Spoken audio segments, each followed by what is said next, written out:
დღეს ბოლნისის მუნიციპალიტეტში გაიხსნა ახალი თანამედროვე სტანდარტების ნარჩენების გადამტვირთვავი სადგური. იგი მიემსახურება ორ მუნიციპალიტეტს, ეს არის დმანისის და ბოლნისის მუნიციპალიტეტი.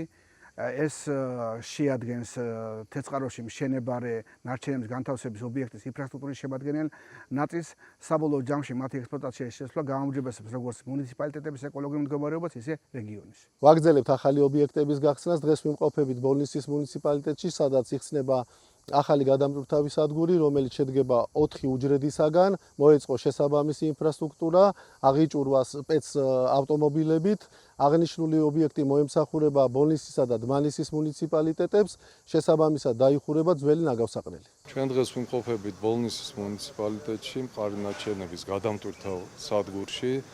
ეს სადგური მოემსახურება ორ მუნიციპალიტეტს, დმანისის და ბოლნისის მუნიციპალიტეტს, საიდან მყარი ნარჩენები იქნება გადატვირთული თეთრწყაროს მყარი ნარჩენების შემგროვებელ და გადამამუშავებელ სადგურში. ეს არის მწვანე კონცეფციის ერთ-ერთი კომპონენტი და ჩვენ ყოველთვის ვცდილობთ ჩვენს რეგიონში მწვანე კონცეფციის დაცვას და ხელშეწყობას.